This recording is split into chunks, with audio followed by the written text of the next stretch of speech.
Assalamualaikum warahmatullahi wabarakatuh. Nama saya Brawijati dengan NIM akhir 0058. Saya di sini untuk membuat video ini yaitu untuk menyelesaikan tugas UTS saya, tugas dengan mata kuliah hukum pasar modal atau hukum penanaman modal. Nah, jadi langsung saja untuk soal yang pertama.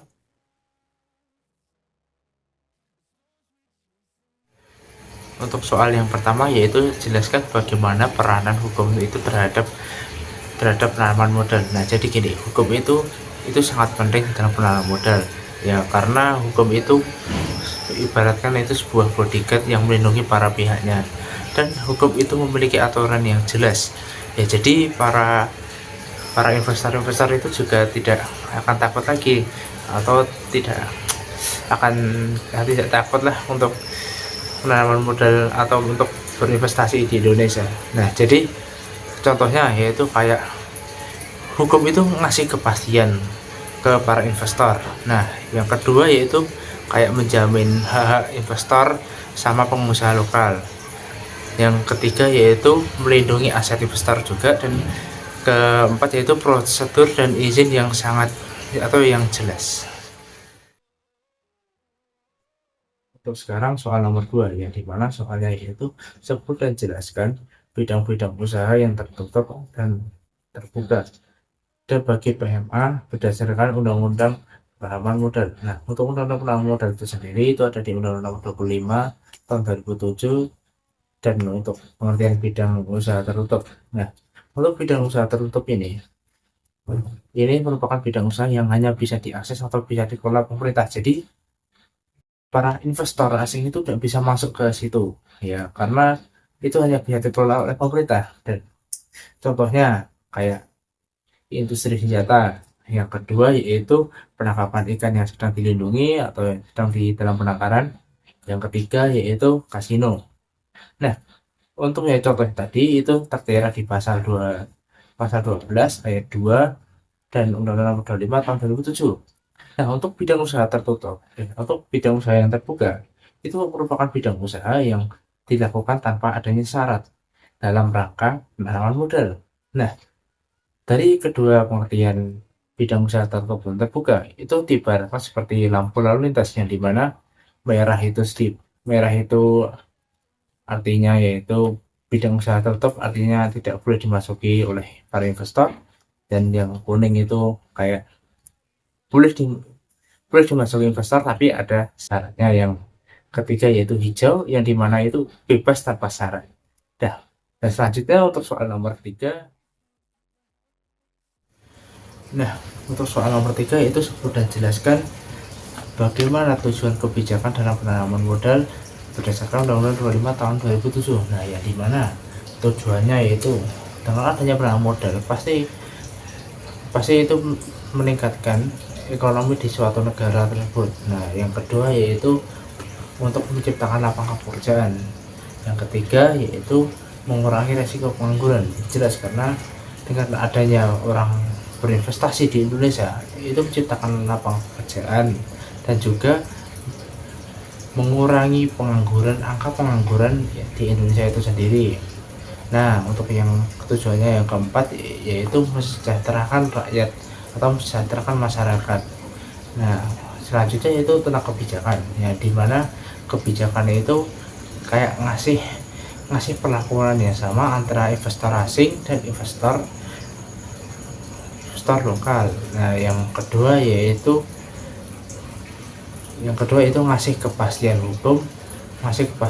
Yang ketiga yaitu kayak kayak apa ya?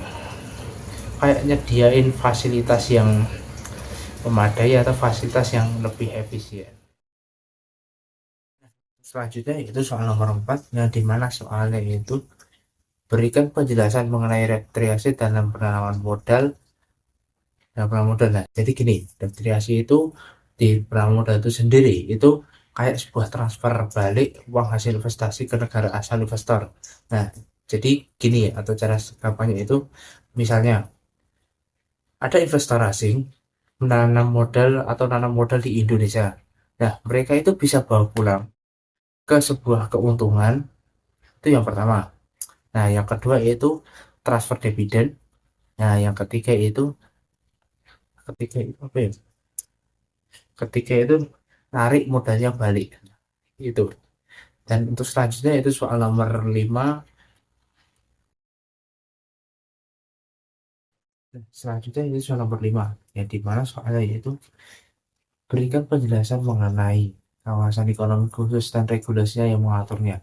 Nah, jadi kawasan ekonomi khusus itu merupakan kayak zona spesial yang dikasih oleh pemerintah itu sendiri, yang dimana itu membuat kemudahan pemerintah buat investor. Nah, ini juga diatur dalam Undang-Undang Nomor 39 tahun 2009. Dan apa keuntungannya? Iya, keuntungannya itu dapat intensif pajak, yang kedua dapat prosedur yang lebih gampang juga, dan ketiga infrastruktur yang lebih bagus, dan keempat itu bisa ekspor dan impor lebih mudah, dan kelima ini dapat fasilitas khusus. Nah, contohnya dalam Indonesia yang sudah jalan itu kayak di Mandalika di NTB, dan di Tanjung Lesung di Banten. Dan untuk selanjutnya itu soal nomor 6. Selanjutnya yaitu soal nomor 6. Ya, di mana itu soalnya itu berikan penjelasan mengenai nasionalisasi dalam penanaman modal. Jadi, nasionalisasi itu merupakan yang dalam artian itu pemerintah itu mengambil alih sebuah perusahaan asing yang ada di dalam negeri. Itu dilakukan untuk apa? Biasanya itu dilakukan untuk melindungi kepentingan nasional agar sumber daya serta keuntungannya itu bisa dimanfaatkan oleh masyarakat atau rakyatnya sendiri. Jadi selanjutnya, nah, yang selanjutnya yaitu soal nomor 7. Nah, yang dimana soal nomor 7 itu terjelaskan fasilitas fiskal yang bakal didapat oleh penanaman modal asing jika berinvestasi di Indonesia. Jadi, yang didapat dari menanam modal asing itu bisa berupa kayak dibebaskan pajak dari penghasilan untuk jangka waktu tertentu. Nah, jika dibebaskan bayar bea untuk impor barang barang atau mesin. Nah, yang ketiga yaitu dipermudah juga untuk urusan perizinan. Nah, yang keempat ini ada insentif lain yang disediain pemerintah buat tarik investasi itu sendiri. Nah, untuk selanjutnya itu soal nomor 8. Nah, yang dimana soalnya itu bagaimana pengaturan hak atas tanah bagi penanam modal asing yang berinvestasi di Indonesia, dan jelaskan juga. Nah, jadi soal hak tanah bagi pemodal asing itu mereka itu umumnya cuma dapat hak guna usaha atau yang bisa disingkat juga HGU atau hak pakai. Nah, mereka itu nggak boleh jadi pemilik tanah. Ya, pemilik tanah seutuhnya lah. Nah, tapi bisa pakai tanahnya itu buat usaha dalam jangka waktu yang tertentu. Selanjutnya itu soal nomor 9. Nah, untuk soal nomor 9, yang dimana yaitu soalnya itu jelaskan bagaimana peraturan ketenagakerjaan bagi penanaman asing. Nah, jadi aturan ketenagakerjaan buat penanam modal asing atau yang bisa disingkat itu PMA. Nah, itu mereka itu wajib pakai tenaga kerja lokal dengan porsi yang udah ditentuin. Nah, jadi selain itu mereka itu juga juga harus kasih pelatihan dan kembangkan kemampuan pekerja lokalnya.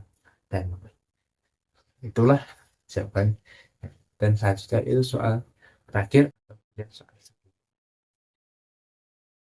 Nah, yang di mana itu soalnya itu jelaskan bentuk badan usaha PMA dan BUMDN. Nah, yang di mana yaitu PMA bentuk badan usahanya itu wajib berbadan hukum.